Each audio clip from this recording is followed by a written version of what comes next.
modern monetary theory, MMT, first of all, it's well over 100 years old, maybe 140 years old. Okay. So there's nothing particularly modern about it. It goes by another name, Chartalism, but it's the same thing.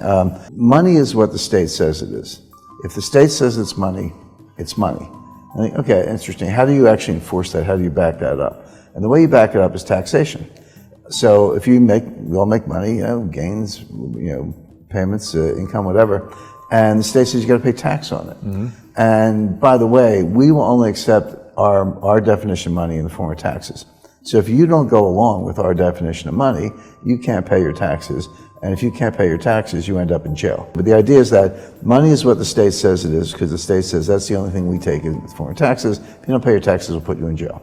Now, and that's where Chartalism comes from, because the King's Charter or the Queen's Charter or whatever.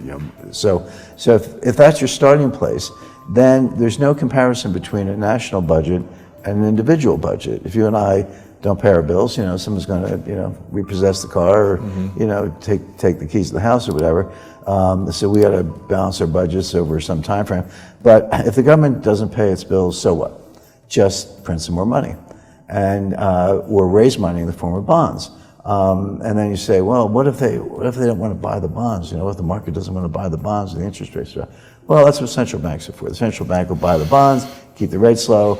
Oh, yeah, but who's going to pay the central bank? Well, we'll just issue more. Now, I realize some of this sounds laughable, but I'm telling you verbatim, this is what modern monetary theory is. So there's no limit on how much you can spend, no limit on the size of your deficit. Danielle referred to the debt to GDP ratio. I agree, that's a very important economic indicator, but the modern monetary theorists will say, no, it's not. Who cares? U.S. debt to GDP ratio is about 130%, but it's growing quickly. And if you look at global statistics and say, well, who's at that lunch table? Like, who else is around 130%? The answer is Lebanon, Greece, mm-hmm. Italy. These are your classmates. But then everyone points to Japan, where the ratio of Japan is about 280%. They say, see, Japan, you go to the Ginza, the lights are still on. Yeah. So we could go to 280% or whatever, no problem. I think Japan's a special case for a number of reasons, and I wouldn't want to be Japan. They're in a curious position where the population is declining. So their per capita numbers are actually better than their gross numbers. And Saki Kabar-san, famous Mr. Yan of the 1980s, he explained this to me personally. I had lunch with him in Korea.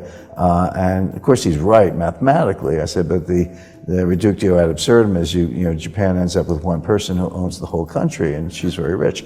But that's kind of how the Japanese are thinking about it. Right. So I don't know if we want to go there.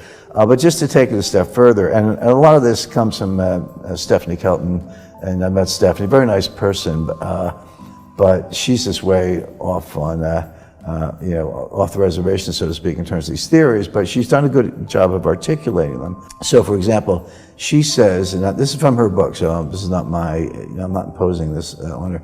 She says that the government bond market is a favor to investors.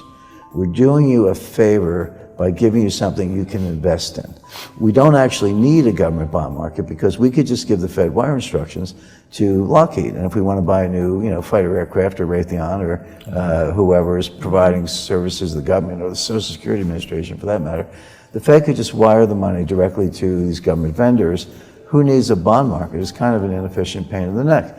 But we do it anyway because you guys need a place to park your money.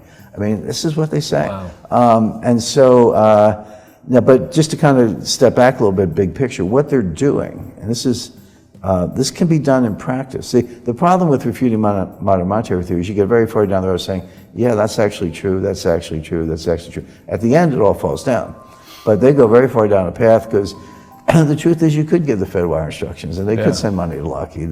You could issue twice as much debt. I mean, there's a debt ceiling, but Congress routinely raises it. But what she's done and what the other theorists have done, they've taken the Treasury, which is a cabinet level executive branch office, and the Fed, which is an independent, privately owned. The president picks the governors, but technically privately owned, independent agency, and she's merged them. She's merged the balance sheet of the Treasury and the Fed. Said whatever the Treasury wants to spend, the Fed is there to finance it. Mm-hmm. The Fed can buy the bonds, and we can skip the bonds completely and just give the Fed wire instructions and send the money out. Now this is what they say. This is not me. So And then you say, well, okay, I don't see what's wrong with that. I mean, it sounds, legally, I'm a lawyer also, this is all true. It can be done in practice. I guess that's my point, regardless of the legalities. So where does it all fall down? A couple things. Number one, the theorists completely ignore the role of commercial banks. They're so focused on the Fed and the Treasury. Real money, the money that counts, is created by commercial banks, not by the Fed. Pardon me, the Fed, when they create base money, that's available to banks as reserves, but there's no shortage of reserves right now. They're paying interest on excess reserves. Right. Most of the Fed's balance sheet is not cash, it's excess reserves. So there's no constraint on banks' ability to lend or borrowers' ability to borrow money and spend. That can be constrained by reserves in theory, but it's not, because they have trillions in excess reserves. Okay. So that's not even an issue. But but the money's created at the banks. If people don't want to borrow and banks don't want to lend, then the M2 and M1 and M2 don't expand. And then velocity, which is the turnover of money, is collapsing. It's up a little bit recently, but that's after a Red Bull cliff dive in 2020. And that's, I always say, if you have $24 trillion and times zero is zero. Right. Meaning if that's your money supply and your velocity is zero, you don't have an economy. So velocity is psychological. The Fed can't control it. There are all kinds of behavioral aspects. The real money that kind of creates economic activity doesn't come from the Fed, it comes from the commercial banks. They ignore the commercial banks, and then on top of everything else, they ignore foreign exchange channels. You can destroy the dollar. Like, everything inside the United States can kind of look okay, but if the dollar is like, it's worth, €5 or sorry, $5 to the euro, so, it's worth 20% of what it is now. Every other currency strengthens against the dollar, or gold goes to $4,000 an ounce almost overnight. What you've done, you've devalued the dollar 80, 90%, which is what we did in the 70s. Measured in gold, you go from $35 an ounce to $800 an ounce. That's a 90% devaluation of the dollar, measured in gold. And we actually had a 50% devaluation of the dollar between 77 and 81, measured by CPI. So this has happened before, not that long ago.